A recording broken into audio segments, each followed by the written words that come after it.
വിജയകുമാർ, നമ്മളിനി എങ്ങോട്ടാ പോകുന്നത്? നമ്മളിനി സമാനമായ റിപ്പോർട്ട് കൊല്ലത്തുന്നുണ്ട്. അവിടെ അരുൺരാജ് ഒരു റിപ്പോർട്ട് തയ്യാറാക്കിയിരിക്കുന്നത്. അതും ഇതുപോലെ തന്നെ ഈ മാരക ലഹരി വസ്തുക്കൾ വളരെ ചെറിയ പ്രായത്തിൽ ഉപയോഗിച്ച് അയാൾ നോക്കി നിൽക്കുക, അയാളുടെ ജീവിതം ഇങ്ങനെ കൺമുന്നിലൂടെ പിടിവിട്ടു പോകുന്ന ഒരു ഘട്ടം എത്തിയ ഒരു ചെറുപ്പക്കാരനെ പരിചയപ്പെടുത്തുകയാണ് നമ്മളുടെ കൊല്ലം പ്രതിനിധി അരുൺരാജ്. ഇതൊക്കെ നമ്മൾ പ്രേക്ഷകരിലേക്ക് എത്തിക്കുന്നത് തിരികെ വരാൻ നടത്തുന്ന ശ്രമങ്ങൾ അത് എത്രത്തോളം കടുത്തതാണ് എന്ന് അവരനുഭവത്തിലൂടെ പറയുകയാണ്. നമ്മളൊരു ചതിക്കുഴിയിൽ പെട്ടുപോകുന്നു, അതിൽ നിന്ന് തിരികെ വരാൻ നമ്മൾ നടത്തുന്ന പോരാട്ടം അത് എത്രത്തോളം കടുത്തതാണ് എന്നത് നമ്മളുടെ മുന്നിൽ ഒരു പാഠമായി കൂടി അവതരിപ്പിക്കുകയാണ് അരുൺരാജ് കൊല്ലത്തുനിന്ന്. ലഹരിക്കണിയിൽ വീണുപോകുന്ന ഒരുപാട് ജീവിതങ്ങളെക്കുറിച്ച് നമ്മൾ പലപ്പോഴായി കേട്ടിട്ടുണ്ട്. അത്തരം ഒരു ജീവിതമാണ് ബാല്യത്തിൽ തന്നെ ലഹരിയിലേക്ക് വീണുപോയ ഒരു ചെറുപ്പക്കാരൻ. എങ്ങനെയാണ് ഈ ലഹരി ഉപയോഗിക്കാനുള്ളൊരു ശ്രമം ആദ്യം തുടങ്ങിയത്? പഠിക്കുന്ന കാലത്ത് കൂട്ടുകാരന്മാർ ആദ്യം എൻ്റെ അടുത്തൊരു ബീഡി വലിക്കാൻ പറഞ്ഞു. അങ്ങനെ ആദ്യം ഒഴിവായെങ്കിലും പിന്നെയും വെച്ച് നീട്ടി തന്നു. അങ്ങനെ അത് മേടിച്ച് വലിച്ച് അങ്ങനെ എൻ്റെ അടുത്ത് പറഞ്ഞ് പിന്നെ ഞാനത് സ്വയമേ മേടിച്ച് വലിക്കാൻ തുടങ്ങിയപ്പം പിന്നെ അതിന് സുഖം മനസ്സിലായി. വീടിൽ നിന്നും പിന്നെ അത് കഞ്ചാവിലേക്കായി. നമ്മളോടുള്ള അണ്ണന്മാർ പല സാധനങ്ങൾ കൊണ്ടുതരുകയും മേടിച്ച് വലിക്കുകയൊക്കെ ചെയ്തു. പിന്നീട് ഈ കഞ്ചാവിൽ നിന്ന് പിന്നീട് ഒരു മാറ്റം അടുത്തൊരു സ്റ്റേജിലേക്ക് പോയി. പല കൂട്ടുകെട്ടിൽ നിന്ന് പിന്നെ കുത്തിവെപ്പിലേക്കായി. പിന്നെ MDMA എന്ന് പറഞ്ഞ സാധനം യൂസ് ചെയ്ത് അങ്ങനെ പല രീതിയിൽ പല ലഹരിയിലോട്ടായിരുന്നു. അങ്ങനെ അത് കിട്ടാതിരിക്കുമ്പോൾ ഉറക്കം വരത്തില്ല, അത് അടിക്കണം. അങ്ങനെ വീട്ടിൽ പൈസ ചോദിക്കാൻ തുടങ്ങി നിരന്തരമായിട്ട്.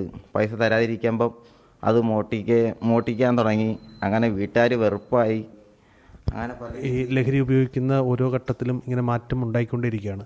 കൂട്ടുകാരൊക്കെ പലപ്പോഴായി ഇത് സപ്പോർട്ട് ചെയ്തിരുന്നു, ഇത്തരം ലഹരി ഉപയോഗിക്കാൻ സപ്പോർട്ട് ചെയ്തിരുന്നു. കൂട്ടുകാരന്മാർ പല സാധനങ്ങൾ കൊണ്ട് തരുമായിരുന്നു. അങ്ങനെ ഒരുമിച്ചിരുന്ന് അടിക്കുമായിരുന്നു. ഇത് പിന്നീട് ഈ വീട്ടിലറിഞ്ഞ ഒരു സന്ദർഭം, അപ്പോൾ എങ്ങനെയാണ് അതിനെ? വീട്ടിലറിഞ്ഞപ്പം വീട്ടുകാരെല്ലാം ഒറ്റപ്പെടുത്തുകയും കുറ്റപ്പെടുത്തുകയെല്ലാം ചെയ്ത് അങ്ങനെ ഇത് നിരന്തരം യൂസ് ചെയ്തുകൊണ്ടിരുന്നപ്പം വേറെ പ്രവൃത്തികളിലേക്കൊക്കെ പോയി. മോഷണമായി, പോലീസ് കേസായി.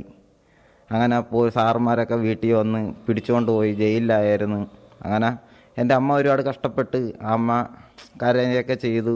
ഇത്രയും നാളിനിടയിൽ ഈ ലഹരി വളരെ വേഗത്തിൽ നമുക്ക് വേണമെന്ന് വെച്ചാൽ നമ്മുടെ കയ്യിൽ കിട്ടും എന്ന് തോന്നിയിട്ടുണ്ടോ? കാരണം വലിയ പരിശോധന പോലീസ് അടക്കം നടത്തുന്നുണ്ട്. പക്ഷേ ഇത് വേണ്ട ഒരാൾക്ക് വേഗത്തിൽ കിട്ടുന്നുണ്ടോ ഈ ഘട്ടത്തിൽ? കിട്ടുന്നുണ്ട്, പല പിള്ളേരിൽ നിന്നും കിട്ടുന്നുണ്ട്.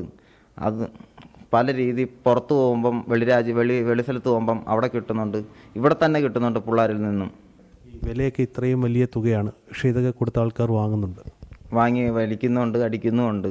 അഡിക്റ്റായി പോയതുകൊണ്ടാണോ? തന്നെ അത് കിട്ടാതിരിക്കുമ്പം പല രീതിയിലുള്ള ഡിപ്രഷനാണ്.